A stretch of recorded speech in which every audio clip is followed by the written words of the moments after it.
Welcome, folks. This is Tom O'Brien of TFNN. We're broadcasting live today out of beautiful San Francisco at the Hard Asset Show. Guest today, Lou Van Vuuren. Lou is the CFO of Great Basin. Great Basin trades in the New York Stock Exchange as GBG, trades in Toronto as GBG. We happen to own Great Basin. Lou, welcome back to TFNN. Thank you, Tom. It's always nice talking to you. Great to see you. It's good. You know, so since the last time I've seen you, I mean, we've had a lot of action in Great Basin.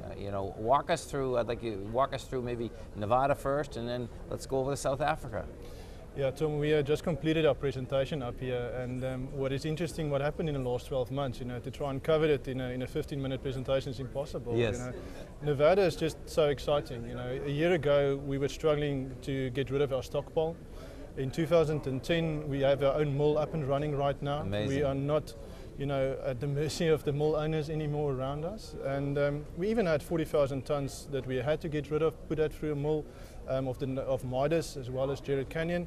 But right now, we're self-sufficient, and you're going to see the impact on cost and also volume. The Nevada operations is quite, it's quite volume driven.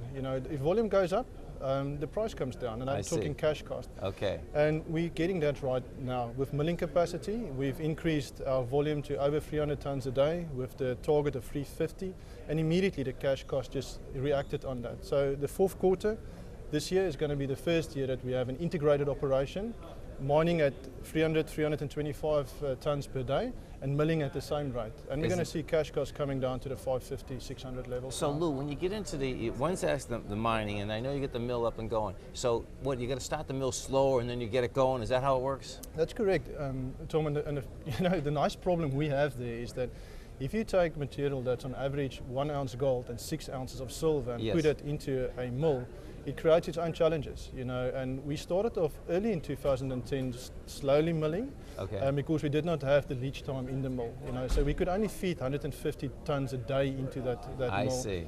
By changing the circuit, putting in additional carbon strippers, reagents, we are now at the point where we can run 400 tons a day with material that bears in excess of 1 ounce of gold.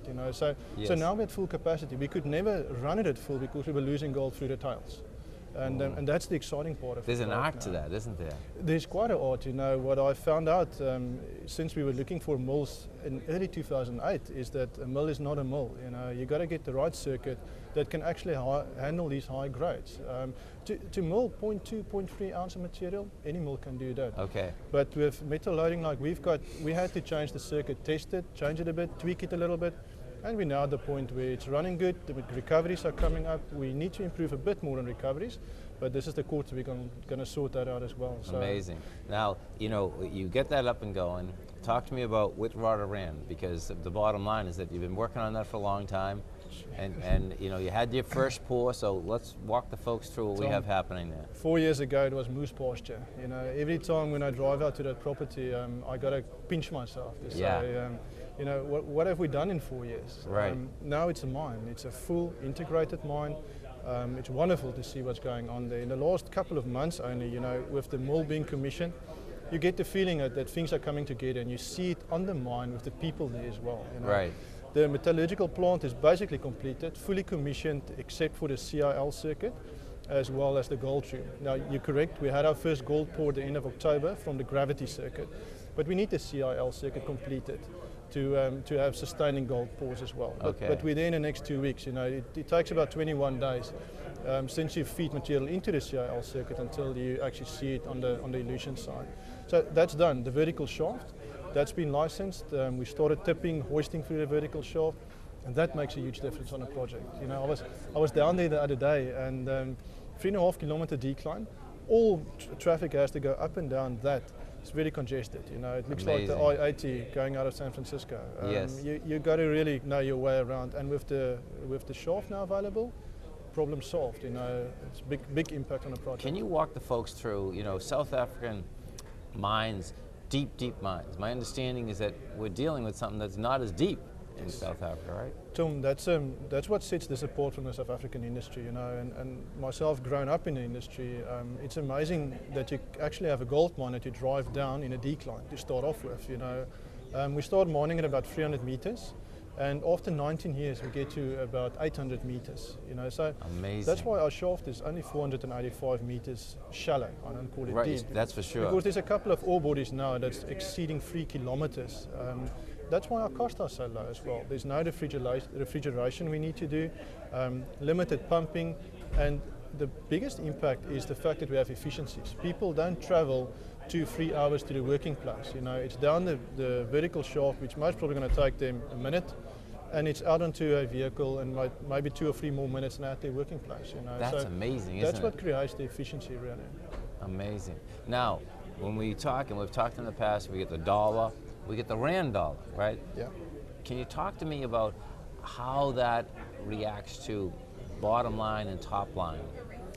That's the the one thing that not a lot of people understand. They play the US dollar, they play the gold price and where that's going. Yes. But if you want in South Africa, you've got to take cognizance of the rand-dollar exchange as well. The rand is at a very strong point right now. This morning it's 7 rand against the US dollar. Yes. That's got a huge impact on margin for us because all our costs are in rand. Right. If the rand goes weak against the US dollar, it doesn't impact on cost.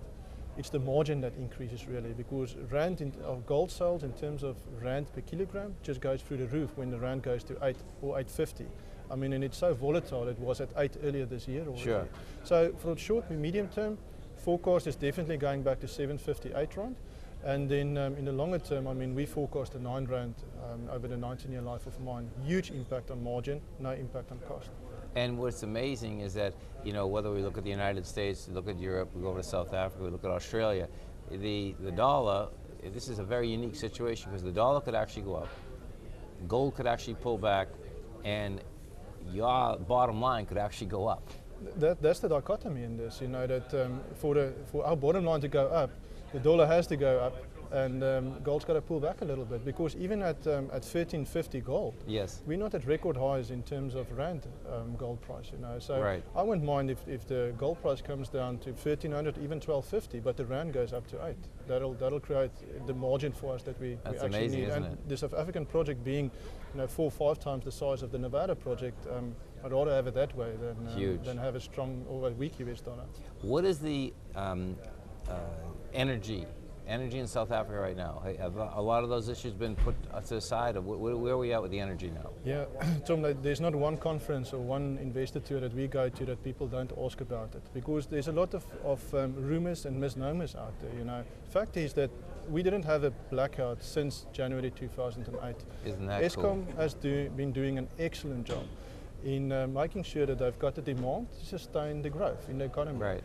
And they've put together a total different management team at Eskom, who is the state supplier. Yes. And we actually had breakfast the other morning with the CFO. And I must tell you, hearing what they are planning and the action plans they have in place, I'm very comfortable that South Africa will have power in the next couple of years. As long as Eskom do what they do right now, we will get through it. And they've been very supportive of our project, from Yes. day one. And can't complain about it. I really think people need to understand that power is not an issue in South Africa, not as it's in the rest of Africa. And when we take a look at the employment picture, miners employ huge amounts of people. How many people are you employing, and how many people do you plan on employing in the future? So right now we've got about 600 people on site. With about another 400 contractors, excluding the project contractors, because Isn't that cool? there's another 1,000 contractors on site dealing with the plant, but they're all leaving now. But we're also going to increase then to about 1,500 people on site at full capacity. We are going to be the largest employer in that region, and as you know, it's a very poor region of South Africa. So we are really seen as a contributor to the economic growth in that specific area as Isn't well, that which great? is great. It's Yeah, awesome it's driving huge. through it, and you can see our company's making a difference. You give people a shot, basically. We give them a chance. It's great. amazing. And of course, everything goes 24 hours a day once it gets going, right? Once it gets going, you never stop it again. And with the volume we've got there, it's easy to maintain that as well. The plant runs 24/7. We actually do build up a bit of a stockpile so that if you have plant maintenance or plant shutdown, Yes. that you don't get too much interruption in your production. Other thing is we don't run the plant at full capacity. So if we have to shut it down for a day or two to do maintenance, you can quickly catch that up again. The big thing about having a stockpile is to create that flexibility that if there is a slump in the underground production, that you don't impact on gold sales at the end of the day. And that's what mining the Wits Basin makes it so nice. Low technical risk, and you can really get the volume out if things start going. Well, it's amazing. This morning I brought out a McVomi and a EVOMI index, and the McVomi is a market cap over minerals in the ground. The EVOMI is an enterprise value over the minerals, minus the working capital and plus the debt. And Great Basin comes out that, listen, the value in the dirt is only $67 right now. Correct. It's like I think that's a beautiful thing. I mean, Tom, if you can use any mechanism to value this company, but using enterprise resource ounce, yes, 14 million M&I reserves right now, another 9.5 in inferred. Yeah, we are dirt cheap if you look at that. Burnstone, 12 million ounces M&I, but only 4 million in the mine plan right now. That's got to tell you that there's much more out there. We had to cut the mine plan to complete the feasibility. I mean, it's already 19 years, so how much more do you want? But interesting. there's so much more, and that's why the opportunity to do a Burnstone 2 and 3 Yes. is always there. Once you have this one up and running, you generate positive cash flow, and you Right. can fund that internally. And that's on the course to do in the next few years. Why would we have to go out and buy? We've got so much organic growth. Hollister, 5% of the property is what we are playing on right now. There's so much more out there that we can do and find, and they're dirt cheap because we own it. It's a beautiful thing. Listen, folks, thanks for being with us here today. You can come over to our website at tfnn.com. You're going to see the Great Basin banner right there. And as Lou just said, folks, we're talking about very large backyards. You have a backyard in Nevada, that's huge. The backyard in South Africa, folks, is 5 times bigger. And you know what? They're going to be spreading out.